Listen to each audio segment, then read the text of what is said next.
Hello mga kamosang! Sa mga Chiki Loves at Beshi kong expired. At sa mga Beshi ko dyan na Kenedora, hello. Yes, ito nung Valentine's Day. So, nakakalungkot yung excited. Bago-bago pa ito, mainit-init. Yeah, please. Watch this. Guys, huling-huli. Tayo na pala yung Valentine's. Sunshine. Putik. Sa mga napag-alaman ng asawa na sundan. Sa mga yan, huli sa hotel. Nakikita nyo guys, oh.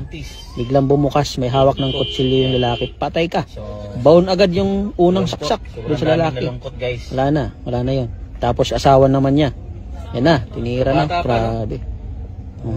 Wala na. Dami, hindi talaga tinigilan. Ang buhay nga naman, hindi mo. Komentaran lang. Nakakalungkot guys. It's time for our reaction. Yes. So, magre-react kami dahil meron tayong social responsibility.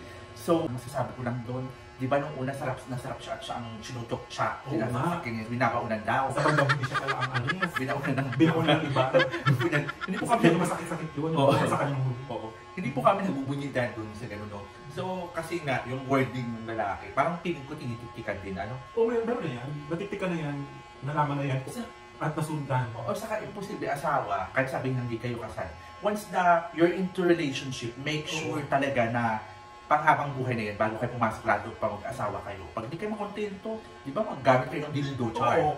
Kung kontento magbigay kayo yung kasakabayo, di ba? Para straight yung panin nyo. Takatak-takatak po. Wala na titingin, hindi na kayo titingin sa iba. Eh, katulad yan, syempre, maraming maapektuhan yung anak ninyo, yung family ninyo, yung mental health ng lalaki, yung asawa niya. Kaya nagbablank talaga yun, nagbablanko yung isip. Ako naawa talaga ako sa kanila kasi sinabi ko na talaga. Nakakaawa naman talaga. Kaya lang, pag kung titingnan, nakakaawa din yung asawa. Kasi ikaw naman hindi po uubutan ng bonggang-bonggang. Sa sobrang selos pati. Sobrang galit. Sa pagmamahal, galit sa sobrang selos, sobrang galit sa sobrang pagmamahal niya doon sa apartment. Kaya minsan kaya niya nagagawa yun.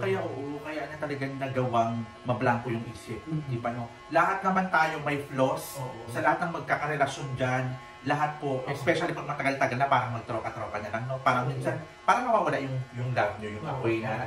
Pero ganun po talaga, no? At least, ang importante niya, mas masarap yung tatanda ka ng may kasama.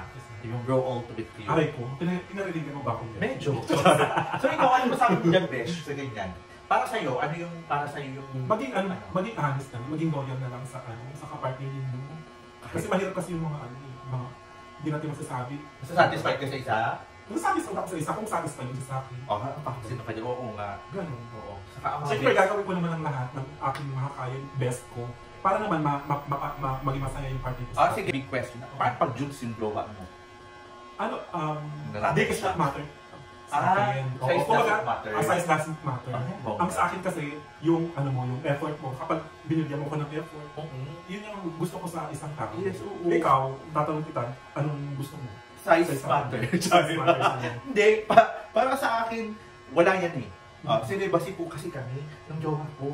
Hanggat hindi po kami kinakasal, wala pong nexi na mga gaganap. Palibasa lang sa jowa. Char lang. Yung kumbaga, ano yan talaga, seriously, kapag kamahal mo, makukontenta pa kung anong meron siya, di ba? No?